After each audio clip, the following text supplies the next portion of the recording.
Welcome to the Website Investor. This is Jeff Hunt, and today we're going to talk about increasing user engagement on your web pages. Well, what is user engagement and why do you want to increase it? Well, user engagement is the interactions the visitors who come to your website have with the content on your page. And quite simply, the reasons that you would want to increase that engagement are, number one, it's more valuable to the visitors. And number two, it sends a signal to Google that you have great content. And so when Google thinks that it sees user engagement, visitor interaction with your page, and it thinks that you have great content, maybe better content than your competitors, it's going to rank your content higher in the search engines. You get higher rankings, you're going to get more clicks and more visitors to your site, so that's why you want to do it. So in this session, we're going to talk about a number of things you can put on your web pages that will increase that visitor interaction with your content. And the first thing I want to talk about is video.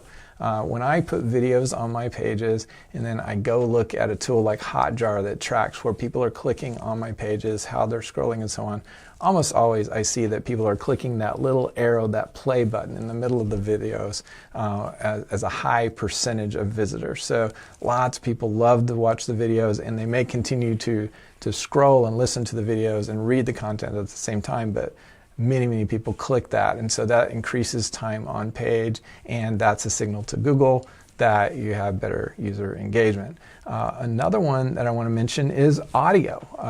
Audio files are less common on the web, but a lot of times you'll see this play bar and you'll see the play button on the side, that's audio. And what I have done recently, and I've seen positive results from on the order of like 15 to 20% better time on page, is putting a recording of the text content in audio format on my web pages. So that's another thing you can do.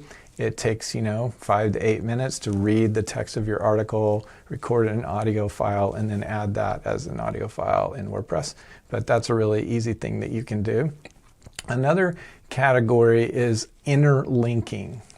Okay, so these are the links between articles on your website from one article to another article. So the more contextually relevant, the more relevant links that you have to other articles on your site, the more you're going to be increasing metrics like pages per session, time on site.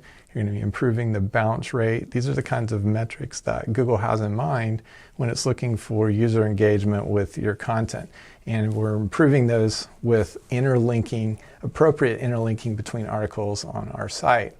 When you interlink, one thing to really keep in mind is that you're going to get a lot more clicks on links if they are surprising to users. So if you have a link on an article that says something like why you should be watching more TV, yeah, that's a clickbait title, and it's going to increase the number of clicks on that and keep people on your site longer. So if you surprise visitors, you say something kind of contrarian or something a little bit controversial in your titles, you don't want to deceive people and lie to people and things like that. I'm not suggesting that, but you want to be very interesting and surprising for users, and that's going to keep people on your pages.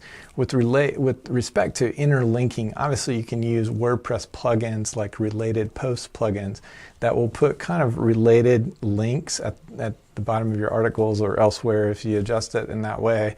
But actually the most valuable kind of interlinking is the interlinking you do yourself, where you strategically put those links within your article and you put links with titles that are naturally going to collect more clicks. Okay.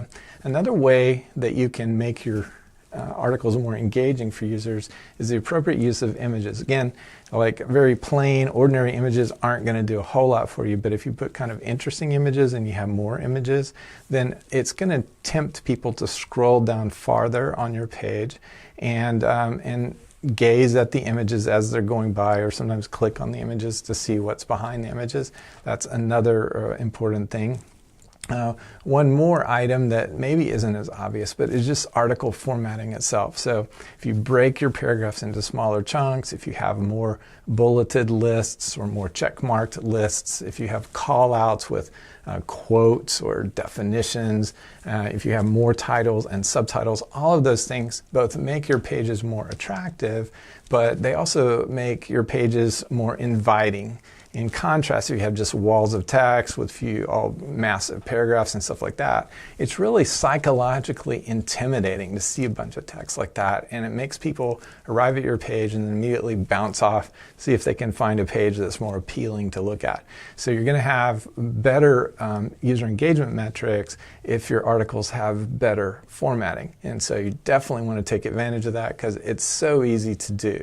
To add lists, to add paragraph breaks. You might have to retrain your writers because writers don't think in that way. But if you retrain them to think that way and format things better, you're going to have definitely better metrics and better rankings overall. Another thing is pagination. And that's a word for actually dividing your article into different sections so that the user needs to click like next article or next section or whatever the related continuation of the article might be that puts them on another page. From a metrics perspective, that results in lower bounce rates, more pages per session, more time on site, more time on page, and so that from a metrics perspective that looks good. Now you have to balance that against the idea that Google is looking for more broader topic coverage, which usually means more text linked to your article versus having multiple articles. So in most cases, I don't break up my articles with pagination, but it's still something that what you might do is test it in a particular arena, and you may find that that pagination actually improves the performance of the ranking of your site in certain situations. Like like Mayo Clinic, I've seen, and WebMD, for example, do a lot of paginating, and so it does work for some sites with certain characteristics. So all of those things are really important. Another thing I believe that Google looks at, I'm not sure exactly how it measures it though, is whether users scroll all the way to the bottom of a page or whether they stop at the beginning or stop in the middle of the page. Clearly, users that scroll to the very end send a signal to Google that people are interested in consuming everything that you have to say. They obviously wouldn't scroll to the end if they were turned off at the beginning, so that's another indicator. Again, I use Hotjar. It's a free tool. There's a paid version, but Hotjar records how people are scrolling, what they're clicking on, and when generally their actions that they're taking. Actually makes a recording of the actions that they're taking on your page, so you can get a good idea how they're interacting with your page and scrolling to the end. So these are the things that I do that are well documented to work. And some of them you're going to find that you get better performance from doing certain ones of these things than other things. If you can do all of them, fantastic. If you can only do a few, any that you do will help your engagement and help your traffic grow. Go to flipminds.com/today for more resources and tools for your online business, and I'll see you in the next session.